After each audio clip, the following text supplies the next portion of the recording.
श्री राहुल गांधी जी।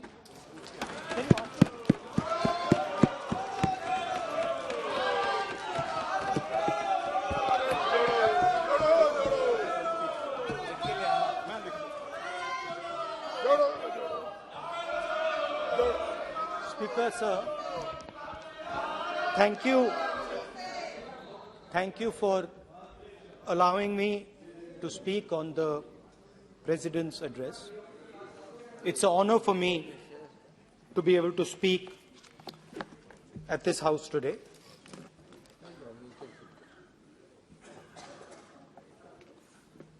जैसे आप सबको मालूम है, पिछले 4 महीनों में हम भारत जोड़ो यात्रा कन्याकुमारी से लेकर कश्मीर तक हम पैदल चले।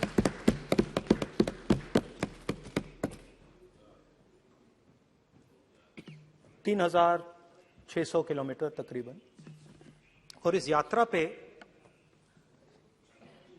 बहुत कुछ सीखने को मिला।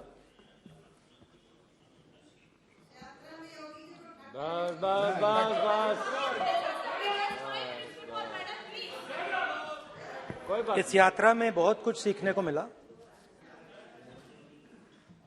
और जो जनता की आवाज, हिंदुस्तान की आवाज है, उसको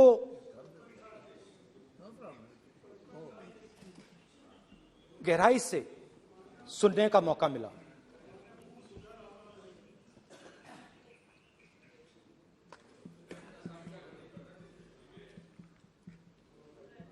शुरुआत में, यात्रा की शुरुआत में मैंने सोचा था कि 3,500 किलोमीटर चलने हैं और मुश्किल है मगर किया जा सकता है।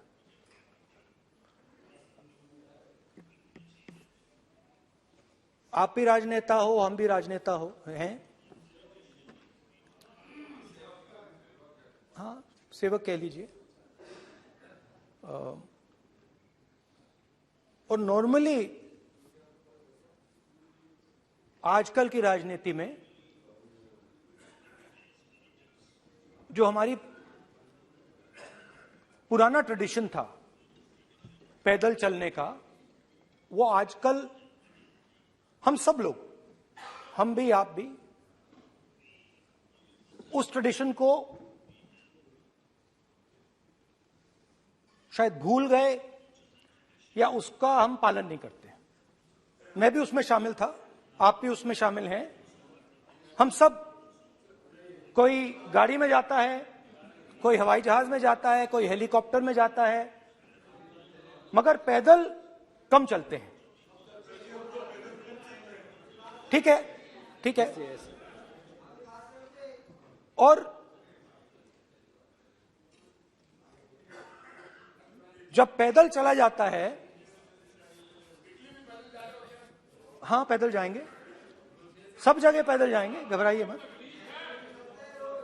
तो जब पैदल चला जाता है,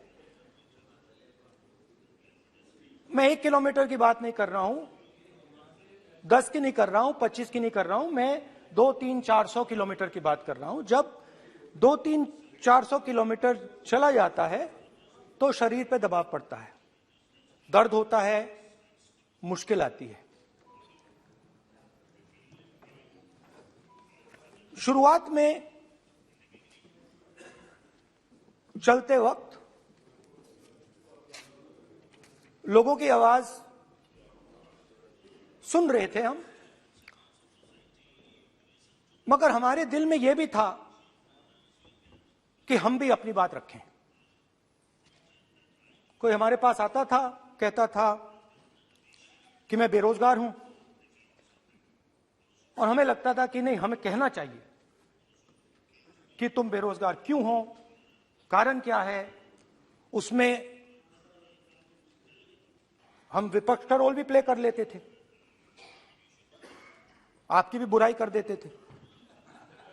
नहीं, वो तो है, वो भी करेंगे, हम भी करेंगे, मगर थोड़ी देर चलने के बाद एक बदलाव आया और जो हमारी आवाज थी, जो ये डिजायर था बोलने का कि भैया बेरोजगारी इसलिए है, महंगाई इसलिए है, वो बिल्कुल बंद हो गई। क्योंकि हमने इतने लोगों से बात की, मतलब हजारों लोगों से बात की, बच्चों से, बुजुर्गों से, महिलाओं से, माताओं से, बहनों से, कि थोड़ी देर बाद ये बिल्कुल आवाज बंद हो गई। और फिर हम गहराई से, और मैं खुल के कह सकता हूं, मैंने तो अपनी जिंदगी में इस प्रकार से कभी पहले सुना ही नहीं था। क्योंकि हम सब में थोड़ा सा अहंकार होता है कि हम ही बता दें, अपनी बात रखते।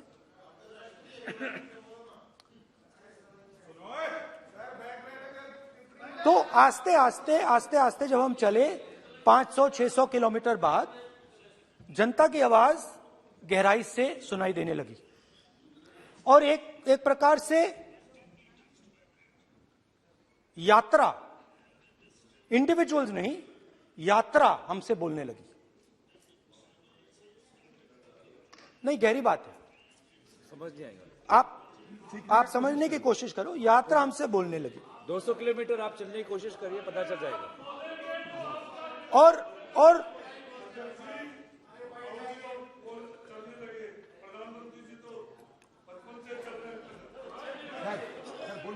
वो चाय बेचने इसलिए जाते थे। तो यात्रा बोलने लगी। कोई आता था, कहता था, युवक आता था, कहता था मैं बेरोजगार हूं। हम सवाल पूछते थे, क्या पढ़ा आपने? इंजीनियरिंग की, अब क्या करते हो? कोई कहता था मैं बेरोजगार हूं, कोई कहता था मैं उबर चलाता हूं, कोई कहता था मैं मजदूरी करता हूं। किसान आए हजारों। प्रधानमंत्री बीमा योजना की बात की कि हम पैसा भरते हैं, तूफान आता है, आंधी आती है, पैसा गायब हो जाता है।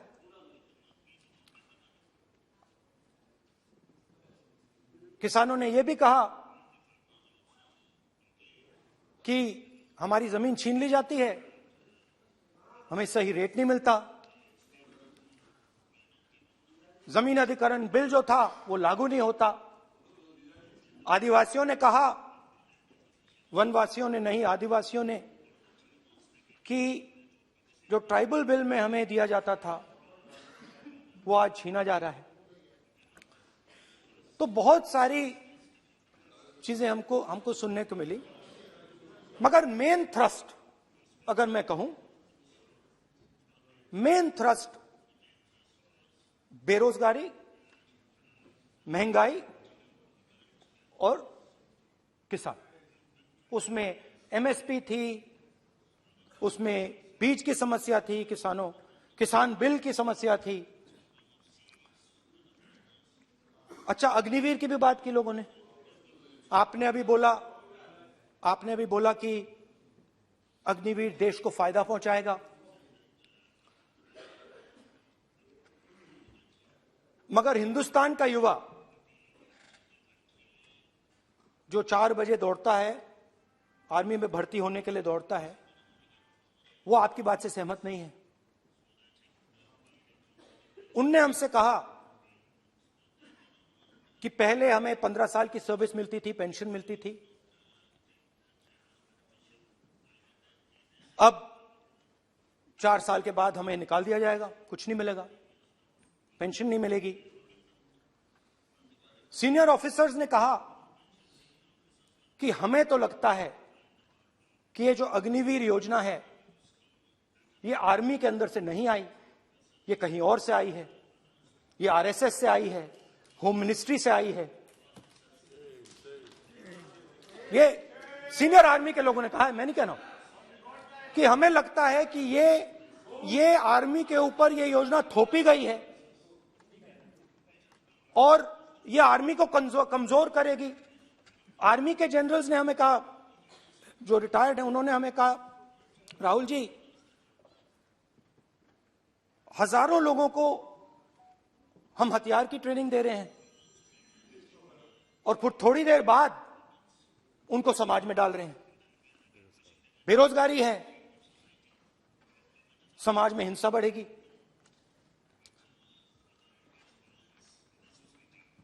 तो उनके मन में था कि ये जो अग्निवीर योजना जो है,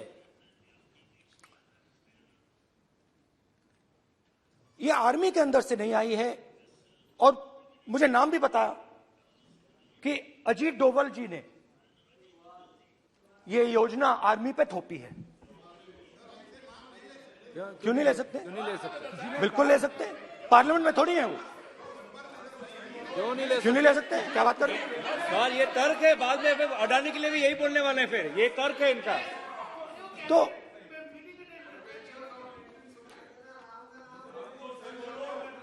तो इंटरेस्टिंग बात यह है, इंटरेस्टिंग बात यह है कि मैंने फिर प्रेसिडेंट्स एड्रेस पढ़ा। देश के सब युवा अग्निवीर अग्निवीर अग्निवीर अग्निवीर बोल रहे हैं, कह रहे हैं कि ये आर्मी के ऊपर थोपा गया है, हमें नहीं चाहिए। आर्मी के लोग कह रहे हैं हमें नहीं चाहिए। जैसे मैंने कहा, आर्मी को लगता है कि होम मिनिस्ट्री ने इनके ऊपर थोपा है, आरएसएस ने ये उनके ऊपर थोपा है। तो ये आवाजें आ रही हैं। अब मैंने आपका बैठिए, अब बैठिए,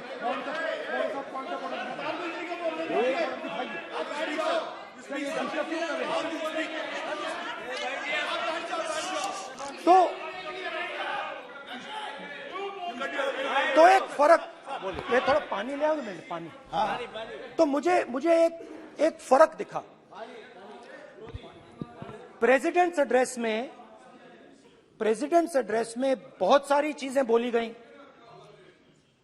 अग्निवीर के लिए एक लाइन थी, एक शब्द, एक बार अग्निवीर शब्द का प्रयोग किया गया, और वो भी अग्निवीर योजना हमने दी। उससे ज्यादा कुछ नहीं बोला। कहां से आई, कौन लाया, किसको फायदा होगा, ये नहीं बोला। बेरोजगारी शब्द ही नहीं था उसमें। आपने देखा होगा, बेरोजगारी शब्द ही नहीं था प्रेसिडेंट एड्रेस में। महंगाई शब्द ही नहीं था। तो जो यात्रा में हमें सुनने को मिला, अग्निवीर, महंगाई, किसान, बेरोजगारी, प्रेसिडेंट एड्रेस में था ही नहीं। तो ये मुझे थोड़ा अजीब लगा कि जनता कुछ कह रही है और प्रेसिडेंट एड्रेस में कुछ और सुनाई दे रहा है। अच्छा, एक और चीज हमें बताई गई। तमिलनाडु से लेकर केरला, महाराष्ट्र, मध्य प्रदेश, सब जगह एक नाम सब जगह हमें सुनने को मिला, अदानी। यह नाम पूरे हिंदुस्तान में, केरल में, तमिलनाडु में, महाराष्ट्र, कर्नाटका, हिमाचल, कश्मीर, सब जगह अदानी अदानी अदानी अदानी अदानी।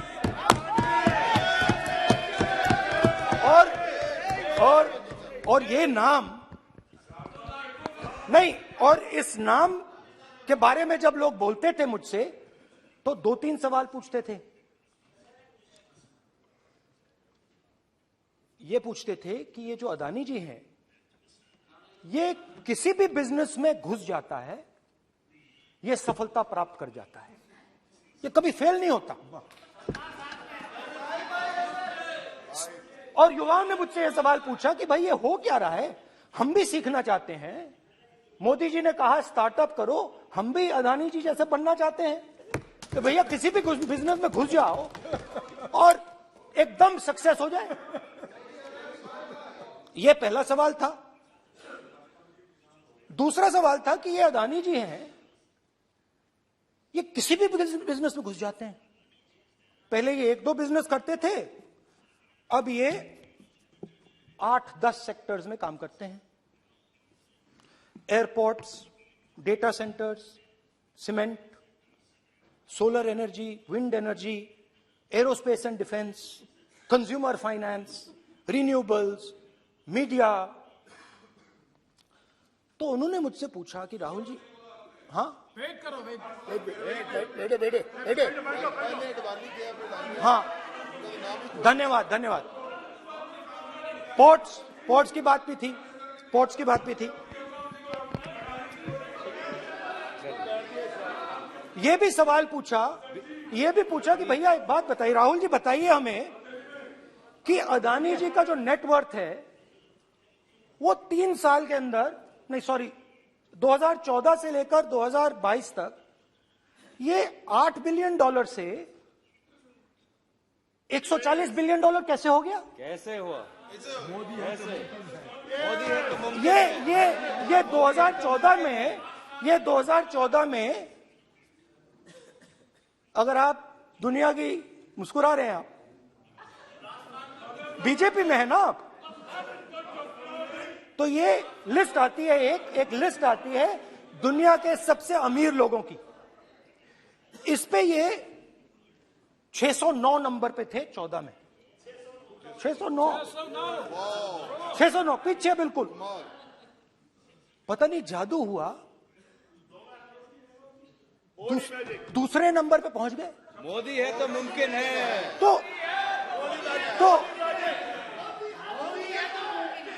तो मुझसे पूछा यार, बहुत सारे लोगों ने पूछा कि भैया राहुल जी बताइए, हिमाचल में सेब की बात होती है अदानी जी, कश्मीर में सेब की बात होती है अदानी जी, पोर्ट्स की बात होती है अदानी जी, एयरपोर्ट्स की बात होती है अदानी जी, इंफ्रास्ट्रक्चर, अच्छा हम सड़क पे चल रहे हैं, मैं पूछूं किसने बनाई? अदानी जी। तो लोगों ने यह भी पूछा कि राहुल जी, ये जो अदानी जी जो हैं, इनकी सफलता कैसे हुई? ये इतने बिजनेसेस में कैसे घुस गए? इतनी सफलता कैसे प्राप्त हुई? और सबसे जरूरी सवाल, इनका हिंदुस्तान के प्रधानमंत्री के साथ क्या रिश्ता है और कैसा रिश्ता है? देश जानना चाहता है, तो देश जानना चाहता है। ये देखिए रिश्ता, ये देख लीजिए। प्लीज पोस्टर, माननीय सदस्य, पब्लिक में सर, माननीय सदस्य पोस्टर नहीं, प्लीज पोस्टर नहीं,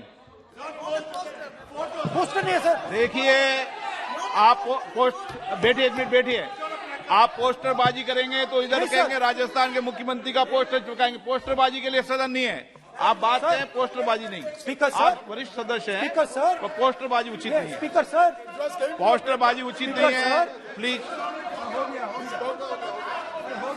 राजस्थान के मुख्यमंत्री, ये सच्चाई है। This picture was came into the media. चलिए, पोस्टर नहीं, प्लीज। वो लिख दे दो मुझे। हाँ, आ गया। Just right it neatly. तो नहीं स्पीकर सर, वो फोटो है सर, वो पोस्टर नहीं है। आप वरिष्ठ सदस्य हैं, प्राइम मिनिस्टर की फोटो है सर, उसके बहुत उनका अच्छा चेहरा दिख रहा है। उसके उनके वहां पे उनके पीछे अदानी का लोगो है, अदानी जी के हवाई जहाज में घुस रहे हैं। तो मैंने सोचा कि आज के प्रेसिडेंट्स एड्रेस में मैं थोड़ा जो नरेंद्र मोदी जी का और अदानी जी का रिश्ता है उसके बारे में आपको थोड़ा बता देता हूं। प्लीज बताइए। तो वो आप बता देना।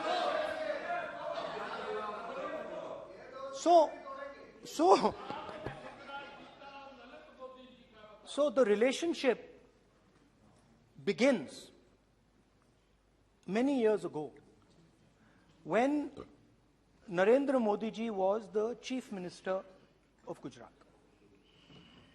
And when most of India's business was asking questions of the Prime Minister, was against the Prime Minister, one man stood shoulder to shoulder with the Prime Minister.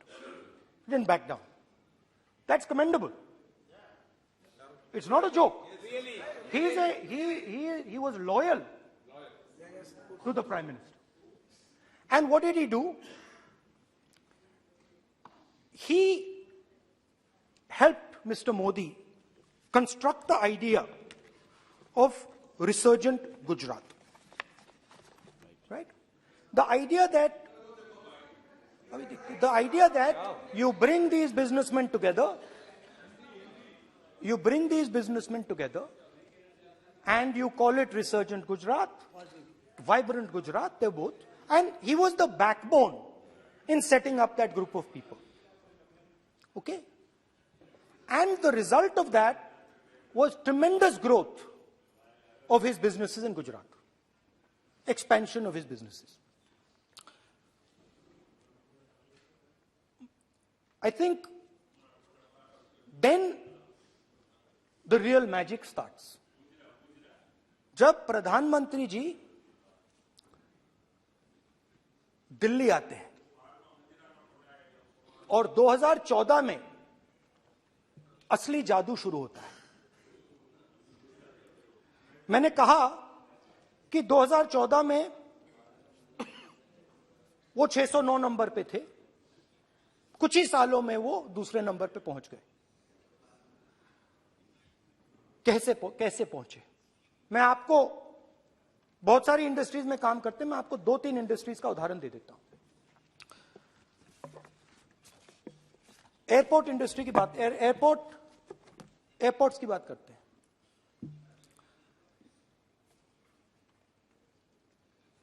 कुछ साल पहले सरकार ने हिंदुस्तान के एयरपोर्ट्स को डेवलप करने के लिए दिया।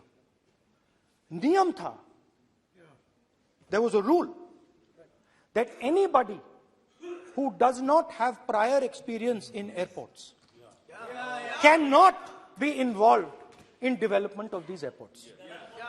नहीं, गलत नहीं बोल रहा हूं।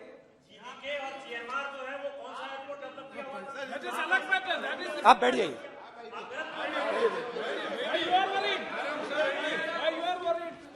अडानी के डिफेंस में आ गए सर।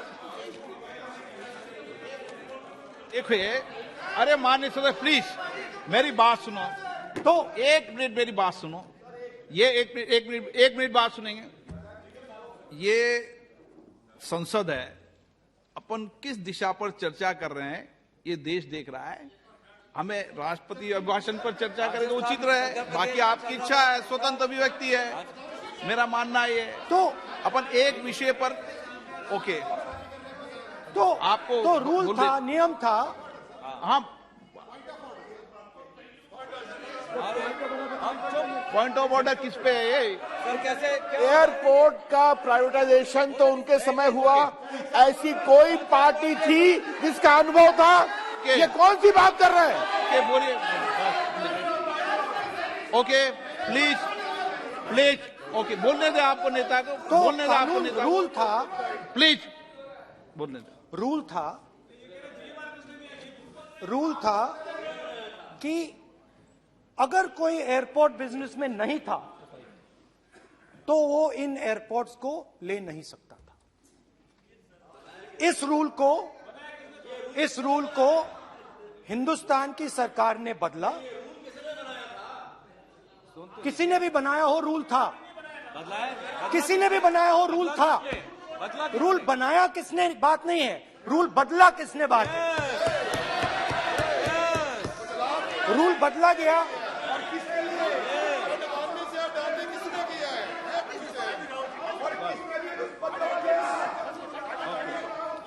रूल बदला गया।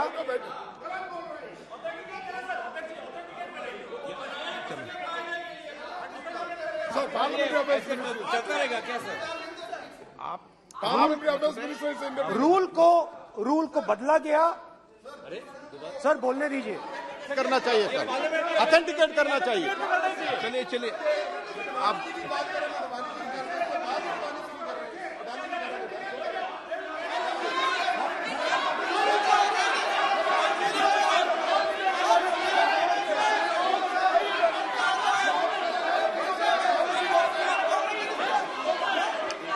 बदला गया सर, स्पीकर सर।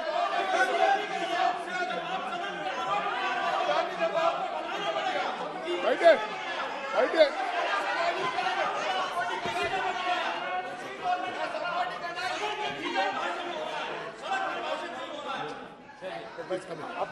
तो ये रूल बदला गया। उस समय मीडिया में इसके बारे में चर्चा हुई थी। रूल बदला गया और अदानी जी को 6 एयरपोर्ट्स दिए गए। उसके बाद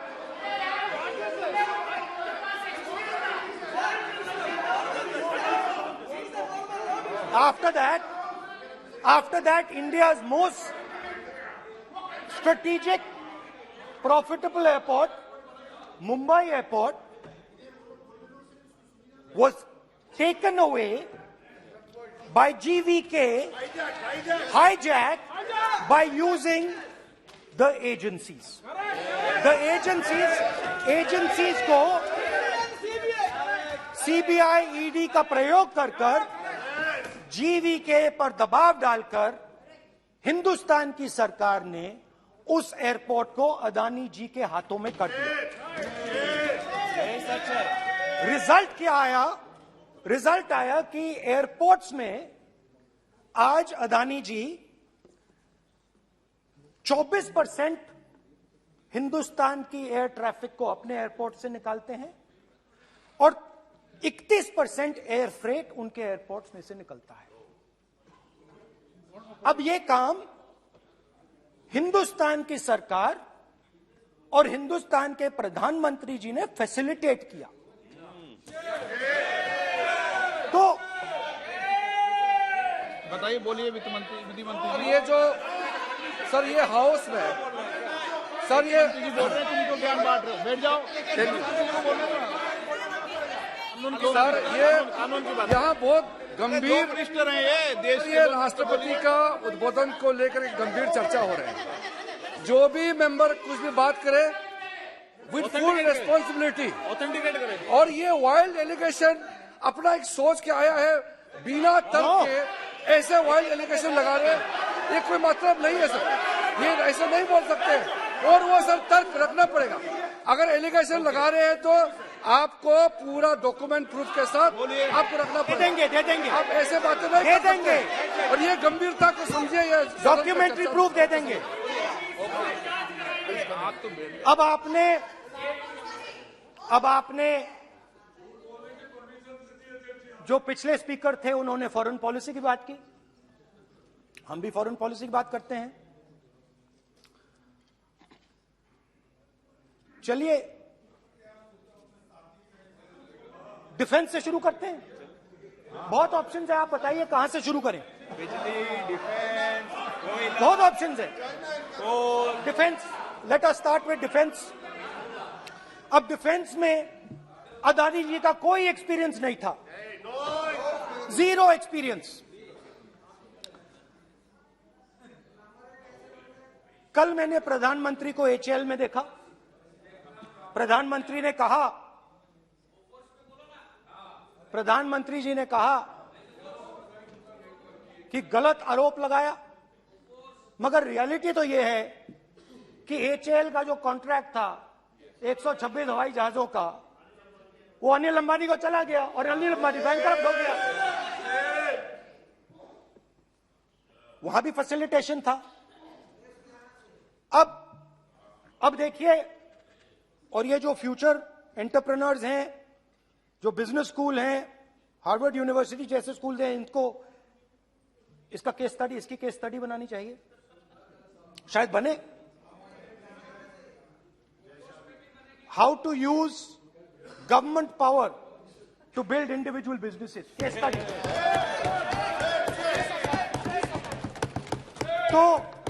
तो अब देखिए, अदानी जी की डिफेंस में इंटरेस्ट देखिए।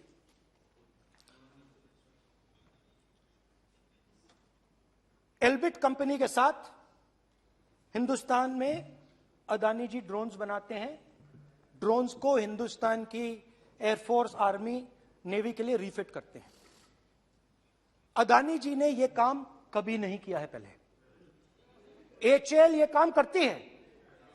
हिंदुस्तान में और भी कंपनीज हैं जो ये काम करती हैं, मगर प्रधानमंत्री जी इजरायल जाते हैं और उसके एकदम बाद अदानी जी को ये कॉन्ट्रैक्ट मिल जाता है, मगर एक नहीं मिलता। ये मत सोचिए कि ये सिर्फ एक कंपनी की बात हो रही है, ये इंडस्ट्रीज की बात होती है यहां पे। जैसे मैंने आपको दिखाया, एयरपोर्ट का पूरा सिस्टम उठा के ले गए, 30% मार्केट शेयर एयरपोर्ट में ले गए, वैसे ही डिफेंस में करा। तो 4 डिफेंस की इनके पास कंपनीज हैं, ये काम इन्होंने कभी नहीं किया। स्मॉल आर्म्स, जिसमें टवॉर है जो हमारी स्पेशल फोर्सेस यूज करती है, आर्मी यूज करती है, जिसमें गलील स्नाइपर राइफल है, ये सब अदानी जी बनाते हैं। सीधा स्ट्रेट इजरायल में प्राइम मिनिस्टर जाते हैं, प्राइम मिनिस्टर के साथ वहां पे मतलब बीच में पैदल चलते हैं और फिर जादू से पीछे से इंडिया का फर्स्ट कॉम्प्रिहेंसिव MRO मिल जाता है मेंटेनेंस के लिए, जहाजों के मेंटेनेंस के लिए। स्मॉल आर्म्स का बिजनेस मिल जाता है, इजरायली जो ड्रोन्स हैं उसका बिजनेस मिल जाता है। मतलब जो हिंदुस्तान और इजरायल का डिफेंस का रिश्ता है वो पूरा का पूरा अदानी जी के हाथ में चला जाता है, खत्म कहानी। हाँ, उसमें पेगासस भी है, तो पता नहीं वहां से क्या मतलब पेगासस कैसे आया, क्या हुआ, किसने दिया। अच्छा, एक और बड़ी इंटरेस्टिंग चीज है, एक कंपनी है अल्फा डिफेंस, जो डिफेंस इलेक्ट्रॉनिक्स का काम करती है, एवियोनिक्स का काम करती है और बहुत स्ट्रेटेजिक कंपनी है। वो भी अदानी जी के हवाले कर दी गई, अदानी जी ने एक्वायर कर लिया। तो आपने देखा कि एयरपोर्ट्स का बिजनेस 30% मार्केट शेयर, हिंदुस्तान और इजरायल का जो वेपन्स का बिजनेस है 90% उठा के ले गए। एक विजिट फॉरेन पॉलिसी, ये है फॉरेन पॉलिसी। चलिए, अब मैंने आपको इजरायल की बात बताई, ऑस्ट्रेलिया चलते हैं। ऑस्ट्रेलिया चलिए। ऑस्ट्रेलिया में अदानी जी जाके, नहीं क्यों, आप तो डिबेट करना चाहते थे, आप ही तो डिबेट करना चाहते थे। आपने बोला था कोई भी विषय पे डिबेट हो, तो हो गया डिबेट। अब क्यों डर रहे हो डिबेट से? अब क्यों डर रहे हो डिबेट से? क्यों डर रहे हो? जब हमने जेपीसी की मांग की, आपने बोला सदन में उठाओ। अब क्यों डर रहे हो? अब क्यों डर रहे हो? अब क्यों डर रहे हो? आप चर्चा से क्यों डर रहे हो? चर्चा से डर रहे हो आप?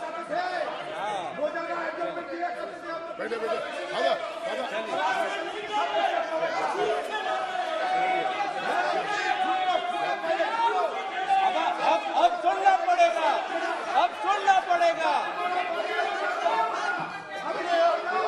अब सुनना पड़ेगा। ऑस्ट्रेलिया जाते हैं, प्रधानमंत्री ऑस्ट्रेलिया जाते हैं।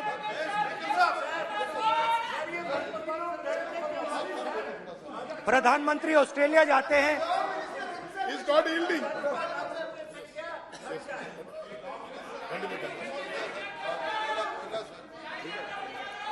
ऑस्ट्रेलिया जाते हैं। क्या नंबर बताएं? 369। सर ये क्या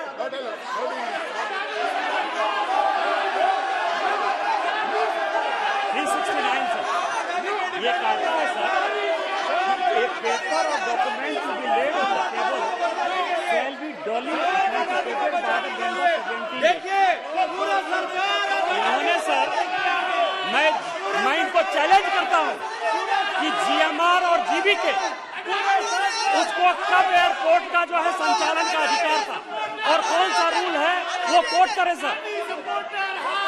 किस रोल के आधार पर ये, इनको मैं चैलेंज करता हूं, पूरी कांग्रेस पार्टी को चैलेंज करता हूं कि जीएमआर और जीबीके को कौन सा एयरपोर्ट चलाने का लाइसेंस जब दिया तो उनको उसका नॉलेज था। मैं चैलेंज करता हूं पूरी कांग्रेस पार्टी को। जब इन्होंने बिरला को बनाने का दिया, डालमिया को बनाने का दिया, टाटा को बनाने का दिया लाइसेंस, उस वक्त उनको कौन सा मोटर चलाने का अधिकार था सर? ये गलत बयानी कर रहे हैं। मेरा ये कहना है कि आप एलिगेशन प्रधानमंत्री के ऊपर लगा रहे हैं, आप पेपर दीजिए और कौन सा रूल भारत सरकार ने चेंज किया एयरपोर्ट में अडानी के लिए, वो ऑथेंटिकेट कीजिए, नहीं तो इस तरह की बात नहीं कर सकते हैं।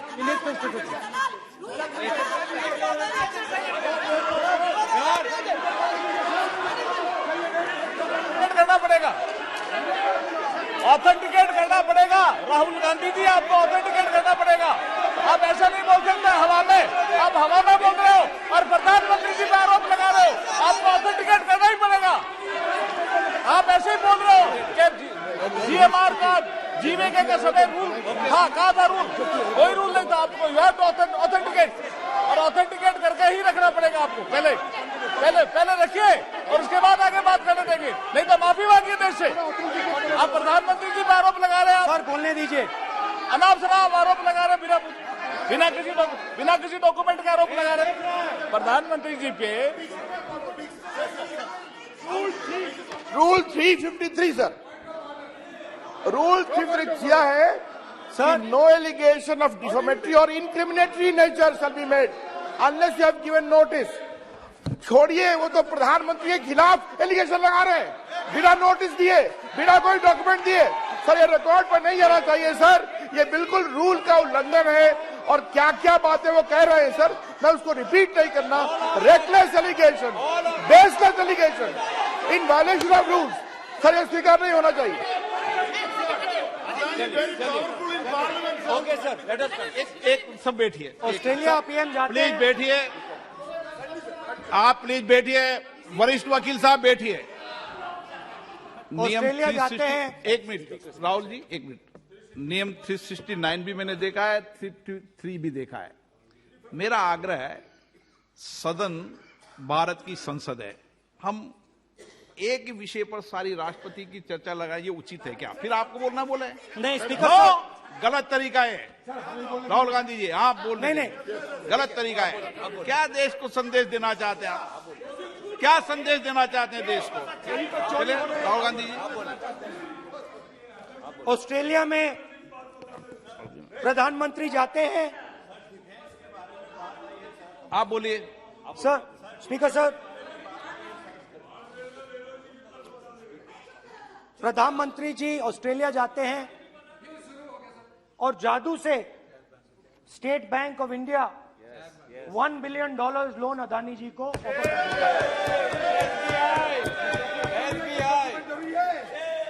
सर इसका भी डॉक्यूमेंट जरूरी है क्या, बताओ? मोदी जी, आपका सरकार की बात है। अधीर प्लीज। उसके बाद मैं उदाहरण दे रहा हूं, पूरी दुनिया में मोदी जी जाते हैं, घूमते हैं, तो मैं बता देता हूं क्या होता है वहां पे। बांग्लादेश में गए, हाँ काम पे ही जा रहे हैं, वही तो बोल रहा हूं, काम पे जा रहे हैं। बांग्लादेश जाते हैं, मोदी जी की पहली ट्रिप होती है बांग्लादेश में। वहां पे बांग्लादेश को इलेक्ट्रिसिटी बेचने का डिसीजन लिया जाता है। कुछ ही दिन बाद बांग्लादेश पावर डेवलपमेंट बोर्ड 25 साल का कॉन्ट्रैक्ट अदानी जी के साथ साइन कर देता है। 1500 मेगावाट इलेक्ट्रिसिटी का कॉन्ट्रैक्ट अदानी जी। चलिए वहां से श्रीलंका चलते हैं।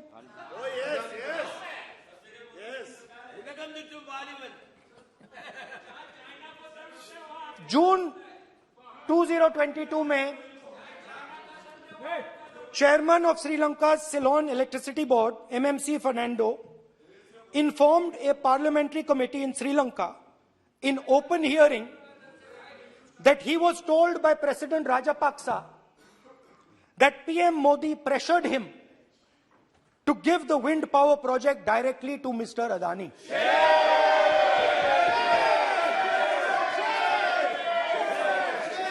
मतलब श्रीलंका इलेक्ट्रिसिटी बोर्ड के चेयरमैन कहते हैं कि उन्होंने राजापाक्सा जी ने कहा कि हिंदुस्तान के प्रधानमंत्री ने उनको कहा है कि ये विंड पावर का प्रोजेक्ट है, ये अदानी जी को देना है। तो ये रही आपकी फॉरेन पॉलिसी। ये हिंदुस्तान की फॉरेन पॉलिसी नहीं है, ये अदानी जी की फॉरेन पॉलिसी है, उनके बिजनेसेस बनाने की फॉरेन पॉलिसी है। अब यात्रा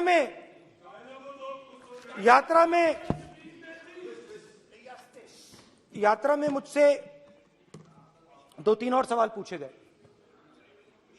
यात्रा में लोगों ने मुझसे पूछा, राहुल जी ये जो LIC कंपनी है इसका पैसा अदानी जी की मदद करने के लिए क्यों डाला जा रहा है?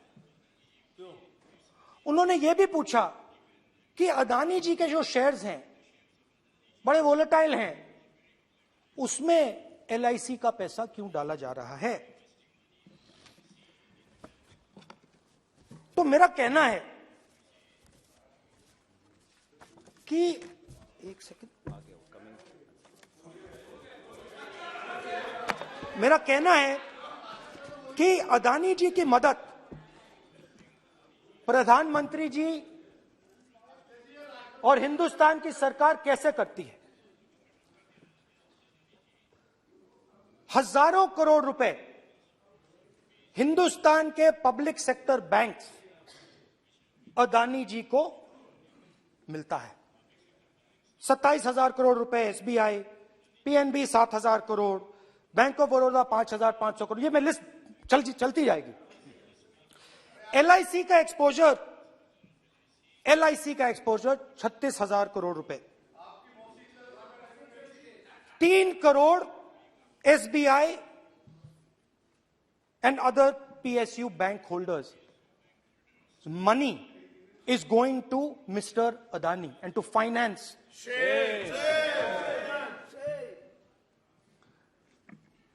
Now, of course, there is another question. तो मदद कैसे हो रही है? हिंदुस्तान के पब्लिक सेक्टर बैंक्स का पैसा, LIC का पैसा नरेंद्र मोदी जी, अदानी जी को दिया जा रहा है। अगर कोई सामने खड़ा हो जाता है, जैसे जीवी के लोग खड़े हुए, ED, CBI एजेंसीज आ जाती हैं, उनको परे कर देती हैं। तेलंगाना में भी एक पोर्ट का उदाहरण था, आंध्रा, सॉरी। मगर मेन सवाल और सबसे इंटरेस्टिंग सवाल दूसरा है। कुछ दिन पहले ये हिंडनबर्ग रिपोर्ट आई, उसमें लिखा था कि अदानी जी की हिंदुस्तान के बाहर शेल कंपनीज हैं। ये जो शेल कंपनीज हैं, सबसे पहला सवाल है, ये हैं किसकी? ये किसकी है मॉरिशस में जो शेल कंपनीज हैं?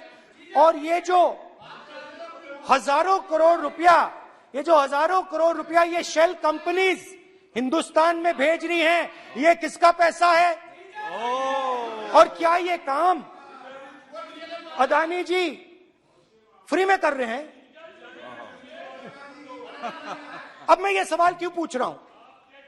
क्योंकि अदानी जी स्ट्रेटेजिक बिजनेसेस में काम करते हैं। अदानी जी हिंदुस्तान के पोर्ट्स को डोमिनेट करते हैं। अदानी जी हिंदुस्तान के एयरपोर्ट्स को डोमिनेट करते हैं।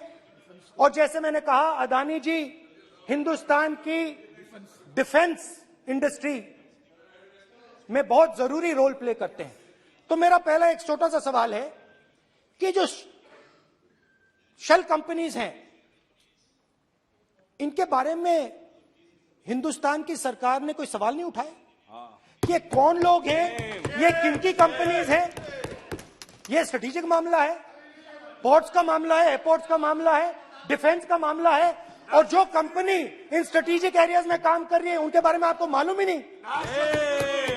ये नेशनल सिक्योरिटी का मुद्दा है, आपको मालूम ही नहीं कि ये शेल कंपनीज किसकी हैं, कितना पैसा आ रहा है, किसका पैसा आ रहा है। तो एक बहुत बड़ा सवाल है, ये पैसा किसका है, ये शेल कंपनीज किसकी हैं, और ये हिंदुस्तान की सरकार की जिम्मेदारी है ये पता लगाना ये किसकी शेल कंपनीज हैं और ये किसका पैसा अंदर आ रहा है। JPC, we want JPC. We want JPC.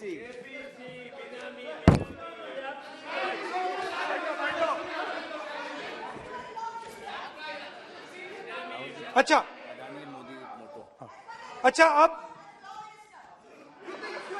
अब चलिए छोटा सा बजट के बारे में बता देता हूं। 2022 में अदानी जी अनाउंस करते हैं कि वो $50 बिलियन इन्वेस्ट करेंगे to build the world's largest green hydrogen ecosystem. और इस बजट में बीजेपी की सरकार निर्मला सीतारमण जी कहती हैं हम ग्रीन हाइड्रोजन के लिए बहुत ह्यूज इंसेंटिव्स देंगे। 19,700 करोड़ रुपए हम ग्रीन हाइड्रोजन के लिए देंगे, मतलब अदानी जी को देंगे। जुगलबंदी बजट में अदानी जी के लिए 50 नए airport, coastal shipping, horticulture, grain storage, ये सब काम आप कर रहे हैं। तो मेरे सिर्फ कल प्रधानमंत्री जी कल भाषण देंगे, मेरे उनसे 2-3 छोटे से सवाल हैं। मेरा प्रधानमंत्री जी से 2-3 सवाल है।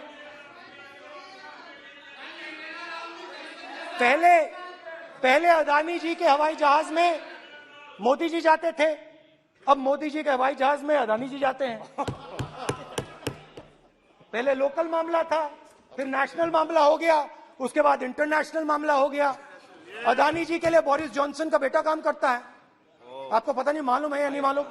भाई सॉरी, नहीं बेटा भी, भाई काम करता है। तो ये मामला पहले गुजरात का मामला था, फिर ये हिंदुस्तान का मामला हुआ, अब ये इंटरनेशनल मामला हो गया है।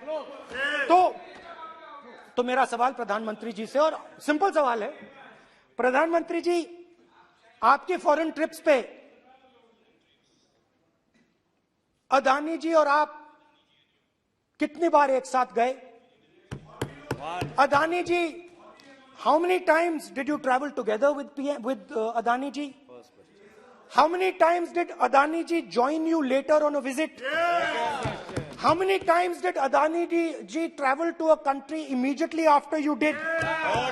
And in how many of these countries after you visited did Adani ji get a contract?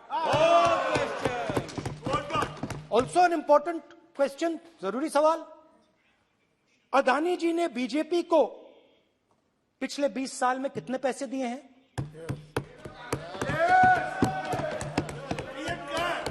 Electoral bonds में कितना पैसा दिया है?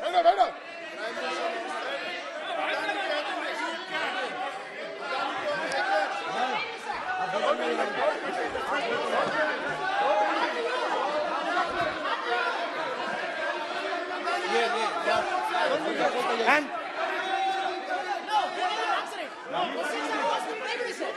questions are posed to Prime Minister, please. Sir, खत्म करने दीजिए सर। Concluding.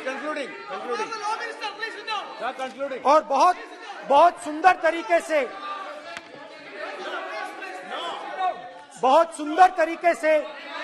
वो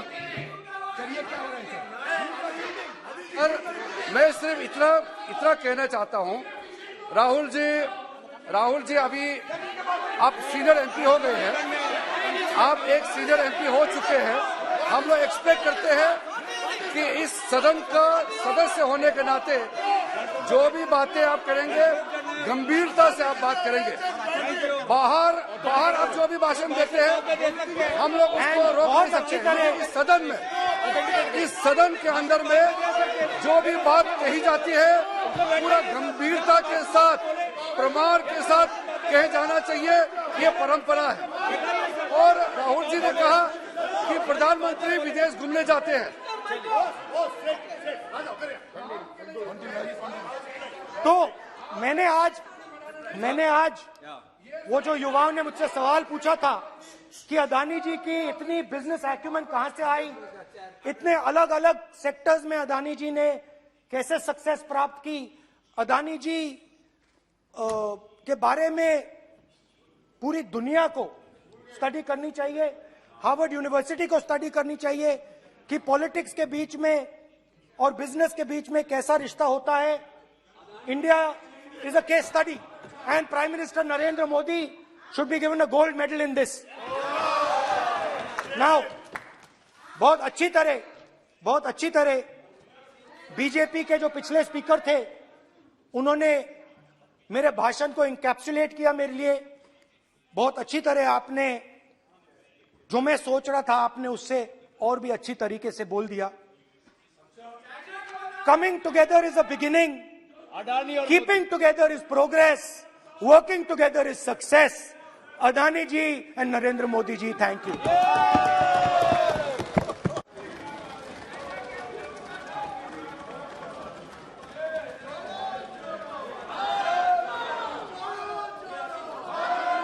भारत जुड़ा हुआ है, चिंता मत करो। श्रीमती कनिमोजी, माननीय सदस्य मैं आग्रह कर सकता हूं, सदन आपका है। कोई अपनी यात्रा पर चर्चा करता है, कोई करता है, अच्छी हो राष्ट्रपति अभिभाषण पर चर्चा करो आप, तो ठीक लगेगा।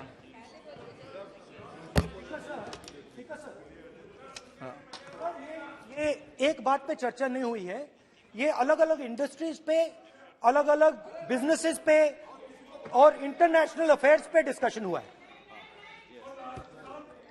नहीं, एक मिनट प्लीज बैठिए। नहीं, प्लीज बैठिए। पर अपन को सदन के बाहर ये भी टिप्पणी नहीं करना चाहिए कि अध्यक्ष महोदय माइक बंद कर देते हैं या हमें नहीं दिखाते, ये भी टिप्पणी करना उचित नहीं है। क्योंकि सर अध्यक्ष जी बट रियलिटी है, आप माइक बंद कर देते हैं। आप एक मिनट प्लीज बैठे, प्लीज आप बैठिए, मैं बैठा हूं ना, प्लीज बैठिए। नहीं, मेरा है कहना, आप पूरे समय बोले, आज नहीं, आपका आप बोल लें फिर।